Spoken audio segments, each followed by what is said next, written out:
Hey guys, it's me, Star Commander. In my last video, if you were observant enough, you may have noticed Let's that get this show on the road. that I was giving a spoiler that I was going to do my next video on Modern Warfare 3. Well, I lied. I encountered some difficulties with Modern Warfare 3 that hadn't popped up before. So as a result, I'm going to do a Modern Warfare 3 video another time, if ever, indefinitely postponed. Alright, so today, I'm using the best Tier 7 heavy tank, period. You can fight this out in the comments, I don't care. This is the best Tier 7 heavy tank. T29, Tier 7 American. It's godlike. What I like the best about it? 279 millimeters, right here, at the front. At Tier 7. Yeah. I also like the gun. The gun is the same gun as on its next tank, the T29. 105 mil, 200 something penetration. This tank is great. So in this battle, it's almost fully upgraded except I have the stock radio, which doesn't matter too much, and the second engine. I had a really painful early grind with this thing because I researched it through the Sherman Jumbo. And you guys who know what I mean, yeah, I had a painful 14,000 experience getting that first 90 mil gun. Anyway, so if you haven't observed already, Ensk. Fortunately, a guy on my team did a very good job, knocked out 2 of their 3 artillery units. So probably one of the reasons why I performed so well in this battle is there wasn't enough artillery to make my life miserable as usual. So I'm sitting here. One of the downsides about the T29 is I think that it has a very weak front. Hit. Track hit. Yeah. It's got a weak front.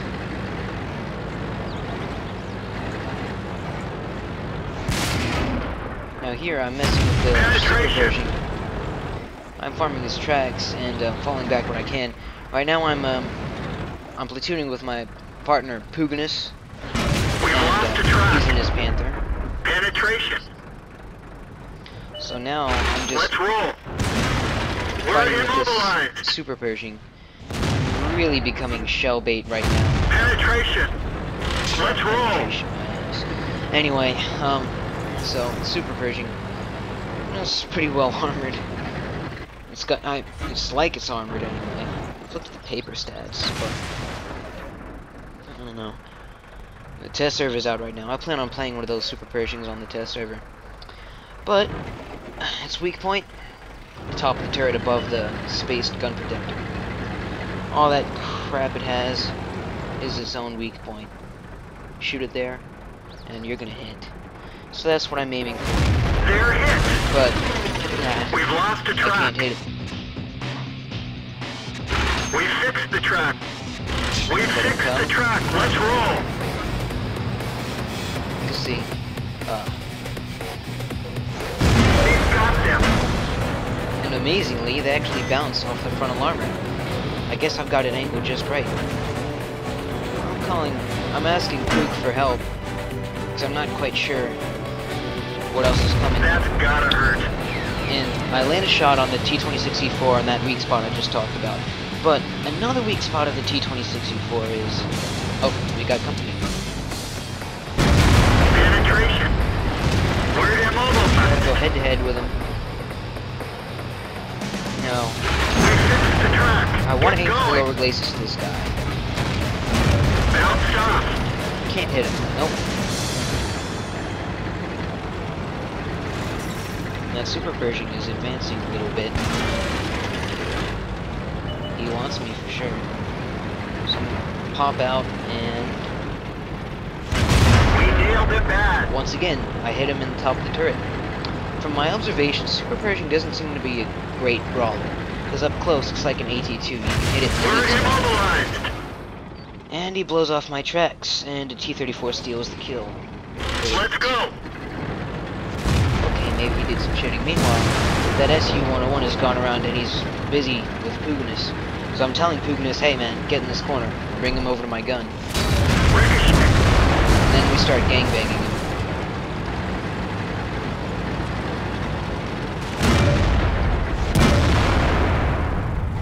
And he shoots me in the turret. Smart. I shoot him in the front where he's not angled. So now he's falling back. I'm telling Epicness to watch my back while I move forward. I've got my eye on the SU-101 here.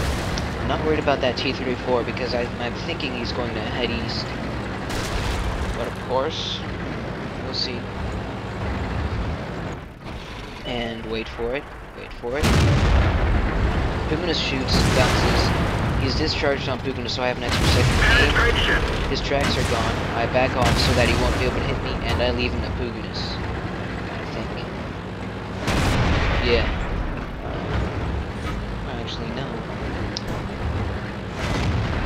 Somebody else in the Panther stole the kill. Bad form. So now we have to fight this T-34. They're hit. I land a perfect shot right in his front, upper glacis. T-34 is like me. He doesn't have very good hull armor, but he has great turret armor. Looks like that one went right through. Epicness must have damaged his traverse because that guy can't aim now, and Epicness finishes him off. Okay. And I'm saying good game because they only have 2 units left. T28 and Ferdinand.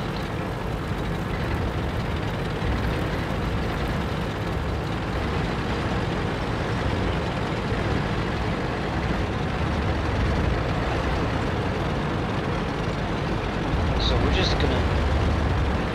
we're gonna sit on the cab and try to lure them out.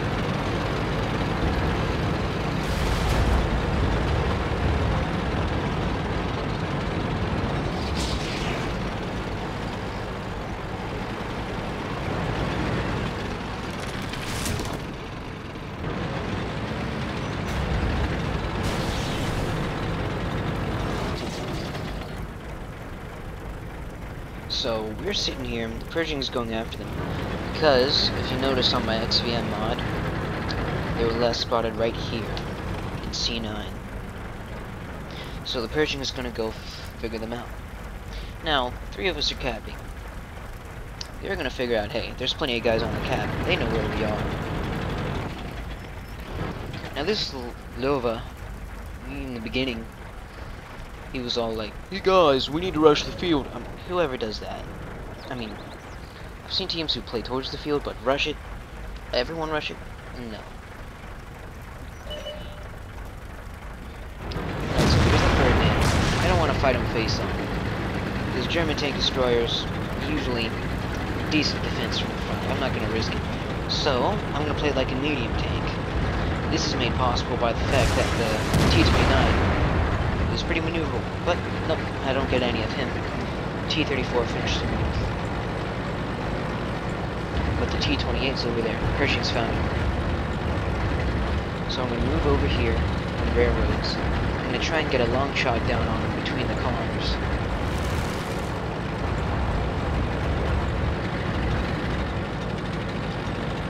Okay.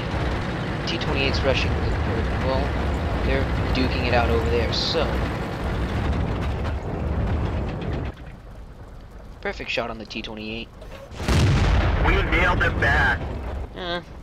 Decent damage roll.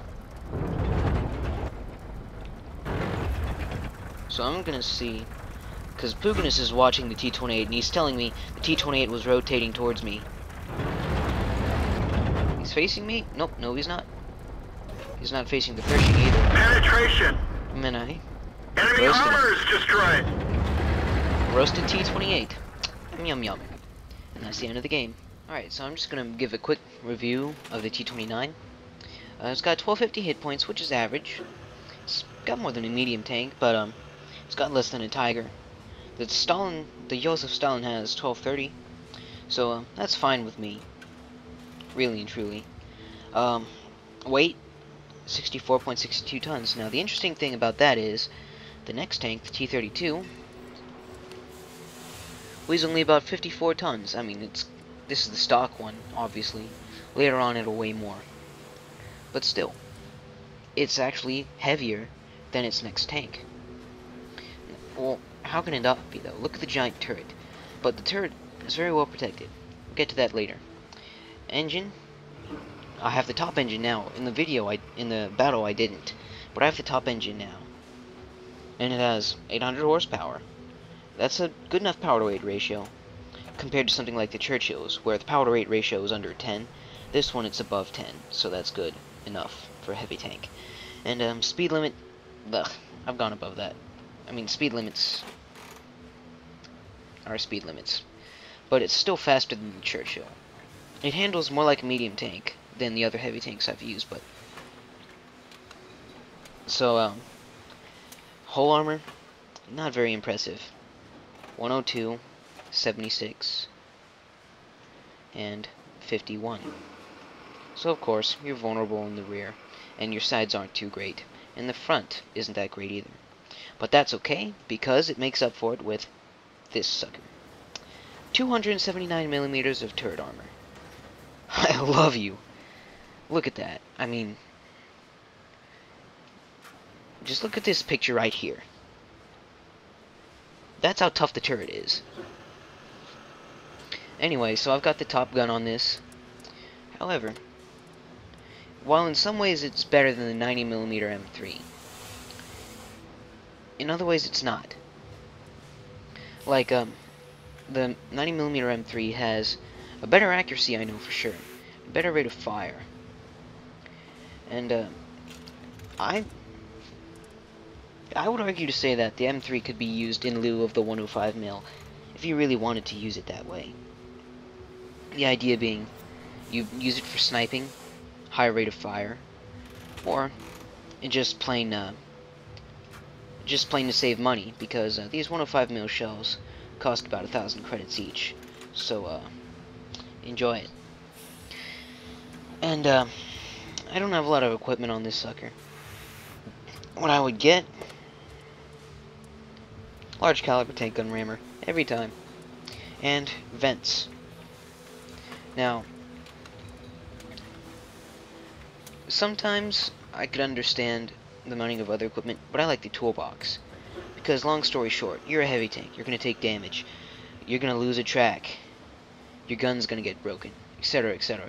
With a toolbox, you come out of that stuff faster. In addition to that, my crew is currently training the repair perk. And later on, I'm going to put on perks such as Jack of all trades for the commander.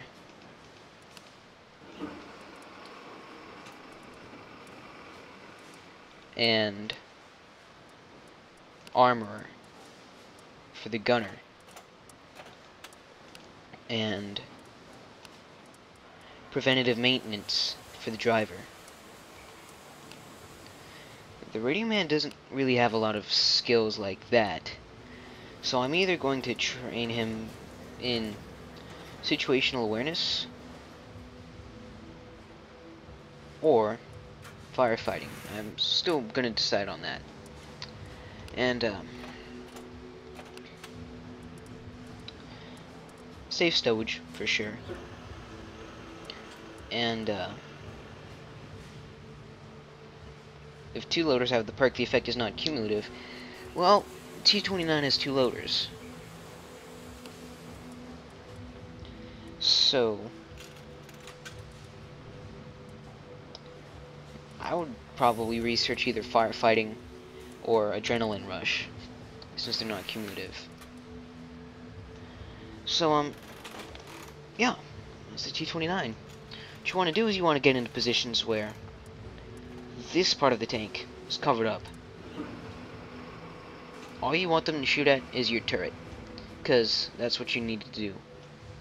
And that's usually where you'll find T29s. Now, this tank has very good gun depression. It will aim its gun to about here. So you want to use it in hill fighting, because you go up a hill, you're at a slope like this, right? So you can expose yourself just over the hill so that your gun can depress and be level with the hill.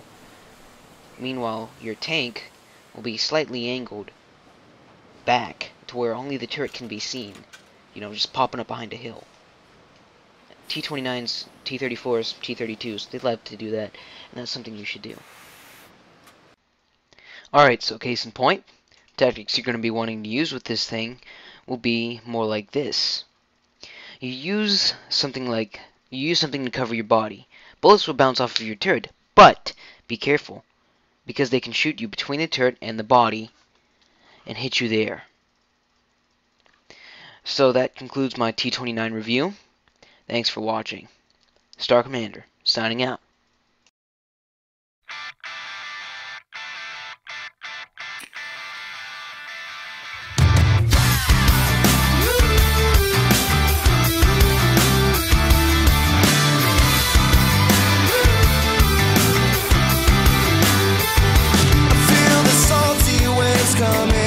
I feel them crash against my skin, and I smile as I respire because I know they'll never win.